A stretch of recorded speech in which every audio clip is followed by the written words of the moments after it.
Assalamualaikum warahmatullahi wabarakatuh. Perkenalkan, nama saya Bipal Putra Hadi dari UPBJJ Yogyakarta. Kali ini saya akan menjelaskan tentang bahaya nematoda pada tanaman kentang. Tujuan dari penyuluhan ini adalah untuk pengembangan yaitu guna memenuhi tugas 3 mata kuliah metode penyuluhan pertanian. Sasaran penyuluhan ini adalah untuk mengedukasi petani tentang pentingnya pencegahan nematoda pada tanaman kentang. Masalah yang dihadapi masyarakat saat ini adalah tanaman kentang itu layu ya, dan mereka tidak terlalu paham juga dikarenakan apa lainnya itu. Untuk definisi dari nematoda adalah yaitu hewan filum yang dikenal sebagai cacing gilik atau cacing gelang.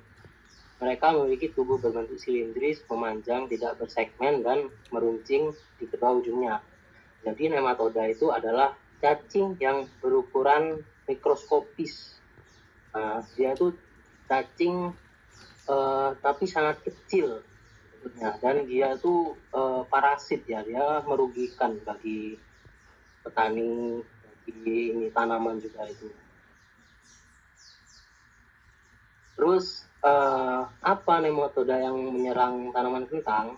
Nah, itu adalah ini dia, nematoda sista kuning atau biasa disingkat NSK. Yaitu nematoda parasit yang menyerang akar tanaman kentang. Dan beberapa famili Solanaceae itu termasuk hama, dan dia tuh sangat kecil sehingga dia menyerang pada bagian akarnya. Bagaimana cara nematoda merusak tanaman kentang? Nah, jadi dia tuh kan cacing itu bertelur dia tuh. Terus dia telurnya itu berwarna kuning seperti yang ada pada gambar ini. Jadi ini telur dari nematoda itu sendiri. Dia bertelur dan telur ini sangat kuat. Dia kena panas, kemarau selama 1 tahun sampai 3 tahun dia kuat tetap hidup.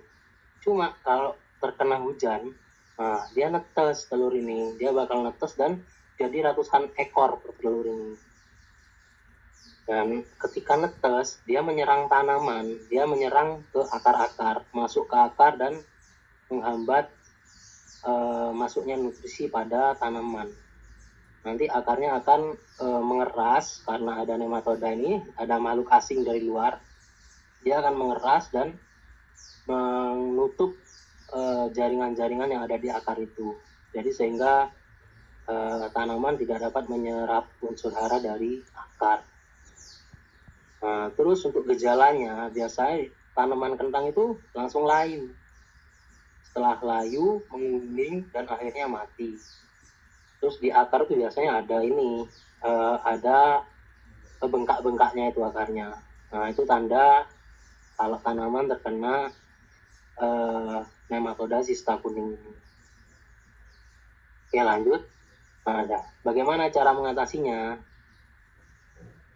Yang pertama, bisa menyiram tanaman menggunakan nematisida. Karena nematoda ini sangat kuat, itu ada pestisida khusus biasanya untuk menangani nematoda ini, yaitu nematisida.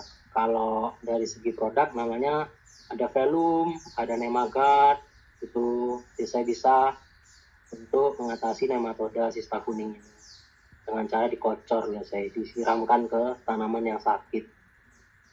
Terus yang kedua, melakukan rotasi tanaman yang bukan tanaman inang. Jadi contohnya bisa kita nanam setelah kentang bisa nanam cabai. Yang penting varietasnya beda. Kan kalau nematoda ini sering menyerang kentang, sawi putih gitu. Kita harus nanam beda dari itu. Contohnya ya cabai, karena dia akarnya keras, nggak mungkin bisa dimasukin nematoda itu.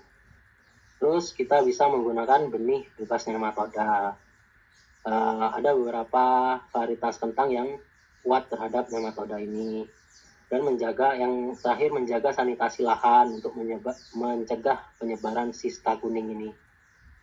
Jadi kita bisa olah tanahnya biar nematoda ini bisa hilang ya, atau dia muncul ke permukaan terus kena panas, kena hujan, akhirnya mati.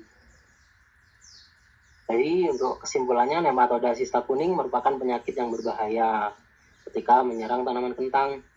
Terus perlu ada penanganan khusus untuk membasmi penyakit ini. Di antaranya adalah menggunakan pestisida dan rolling, juga menggunakan benih yang tahan nematoda. Untuk referensinya saya menggunakan dari beberapa referensi dari buku identifikasi nematoda sista kuning dari Bapak Mulyadi, dari Kementerian Pertanian Indonesia, dan Balai Besar Karantina Pertanian.